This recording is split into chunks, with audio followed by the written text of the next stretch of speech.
Alright, now we're working on the subframe. Subframe, as you saw earlier, I fixed up the mounting points, the front mount, or middle mounting points on either side. But we're going to go ahead and clean this up right now. And what I got in the mail, finally, upper and lower control arms. There's the upper and there's the lower. So, first we're going to clean this up. Alright, I just wiped it down and it looks good enough to work on. And most of the dust and grease. It's been sitting for 3-4 years. This is the first thing I did. I went out and had this powder coated and I put this together. So I decided since then to upgrade to I guess a better control arm for more or less steering, suspension. And that's why I went with the tubular aftermarket. So we're going to go ahead and measure these up. Let's see if I bought the right ones. Alright. So before I can take these off, I have to go rent a tool. I guess it's a spring compression tool to either side. It compresses the spring while you take off the knuckle and the ball joints and everything. Then you pull off the spring without all that energy jumping out, basically. So I gotta go rent that, and then I can take these off. Well, as you can see, I removed the upper control arm from the knuckle. I think that's a knuckle. Anyways, from the first ball joint, you will need one of these. It's called a Pickle Fork. After you loosen this bolt, castle nut, and then you go ahead and slide this in there and it'll pop it. Slide this in there and it'll pop it down. And it'll release it from there. Now, remember, this spring has a ton of energy, and it just wants to do one thing: release it. So be careful. All right. So let's go ahead and start taking these bolts off and switch these things out. Alrighty, the bolts are off right here. This is a control arm. All it is I just flipped it over and I took the bolts off either side. Now you gotta remember, these are the shims that originally came with the cars, and you know, you'll probably have to get it aligned and everything, but I don't know, I'm trying to keep it as close as possible. So the shims on either side, make sure you keep them on the same side that they came from. So all I'm gonna do here is just remove this and put the new one on. Alright, that's the new one. Upper control arm. I just got to tighten down these bolts. It'll snug it in there. But first I'm going to throw these shims in there to get it close to the specs that it was. Yeah, it's going to have to get reset anyways, but we'll go with that. These control arms came with a bump stop and ball joints. So that was good. The old ones, I had to buy the ball joints and go get the bushings compressed in because I didn't have anything to do that. But these are great. Everything comes in. It's more or less plug and play. But let me go ahead and cinch these down.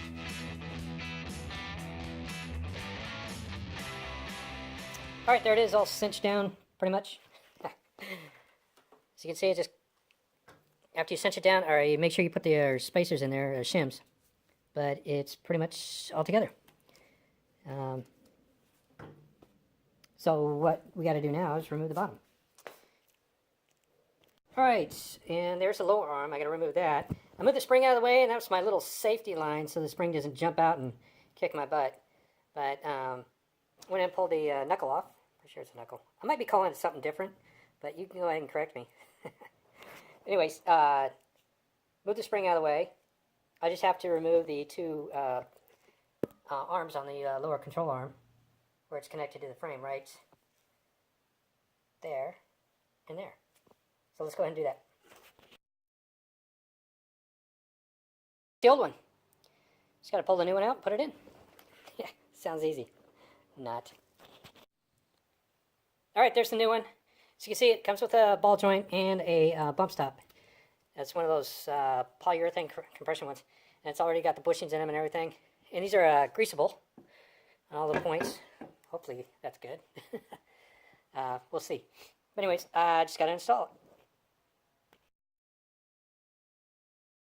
Lower control arm. Passenger side. It wasn't really that easy to put these in. You're going to have to grease around the edges so it'd slide in. Even that's, it took forever to do it. But go ahead and tighten it down. Snug. on all your points that you're tightening down, just do them snug because you don't have any weight on the car. So after you get the engine in and everything, you need to retighten everything down to specs, make sure everything's, you know, up to snuff on that. But next, need to put the spring in. All right, there it is installed, the upper and lower control arm for the passenger side. It was tricky, especially because the spring compression set that I went out and rented doesn't really work. There's no room to use it and take it off. So I don't know how people use it. I don't know. I did it my way, which I'm not going to show you because it was not really the preferred safe way, but it is done. And that set I was talking about is that thing right there. I wasn't able to utilize that to compress the springs in the way I wanted. Anyways, I still have to do the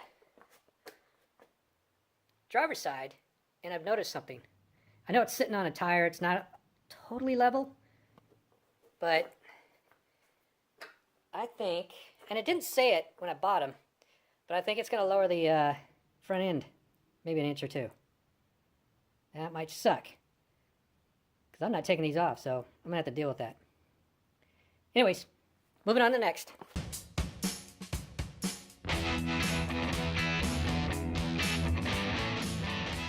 All right, there you have it. There's the upper and lower on the driver's side. Now I'll put the new one in. All right, I'm going to start off with the lower control arm, so I'll go through a couple of the steps.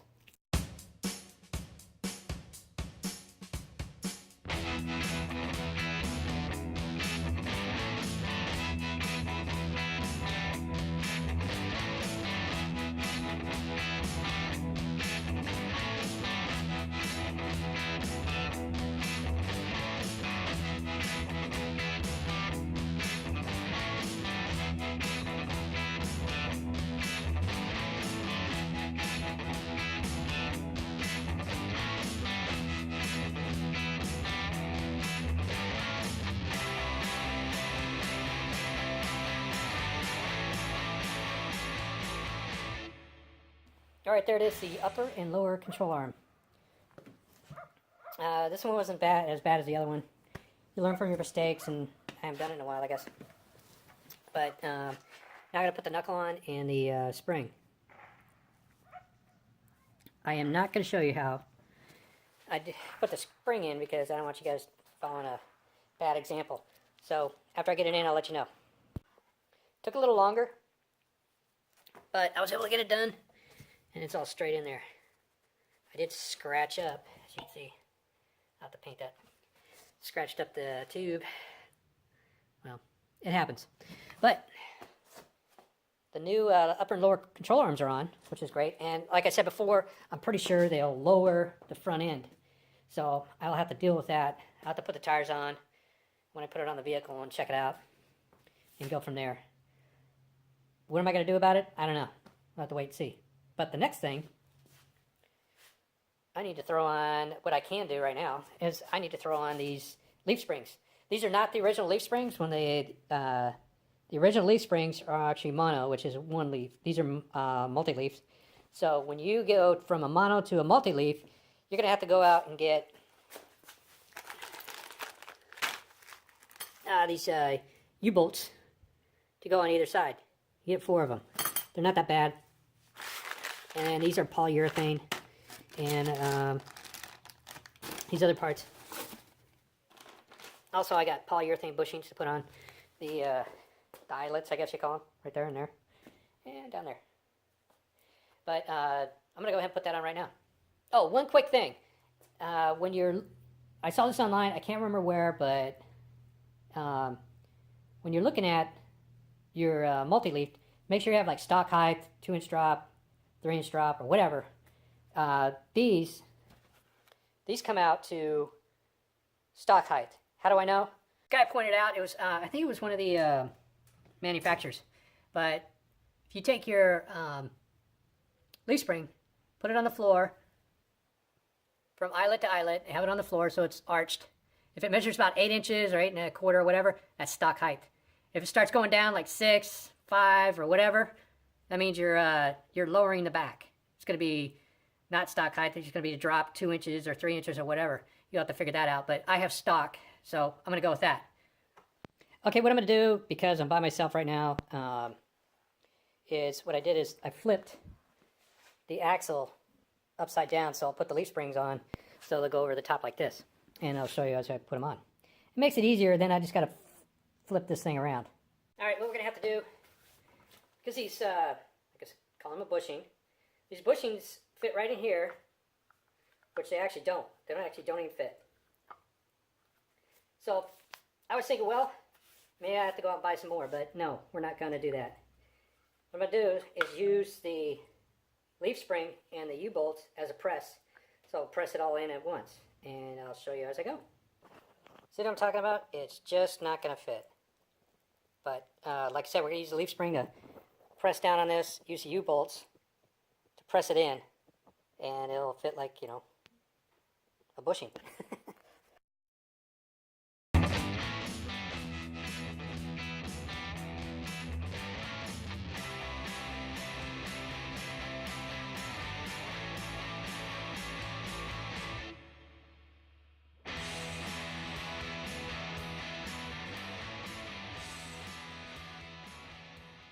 All right, there it is. I'll show you the bushing plate, I'll call it, for the leaf spring. Here and here.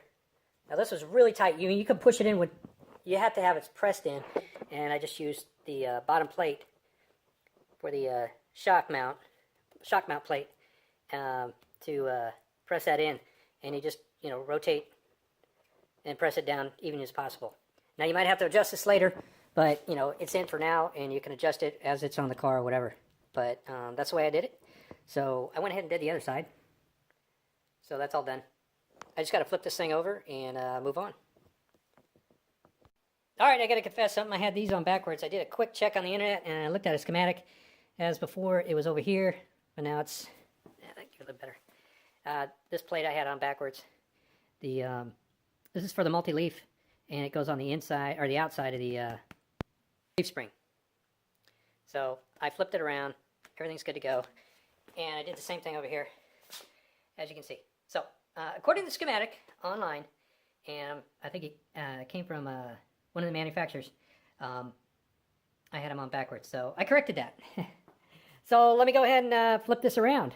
And there it is, all flipped over. Looks pretty good. Make sure after you mount this on your vehicle, if you're doing that, you readjust all the bolts, because everything's going to shift because you're putting weight on it. So that's what I plan on doing. Anyways, that's it for now. Thanks for watching, and I'll see you next year.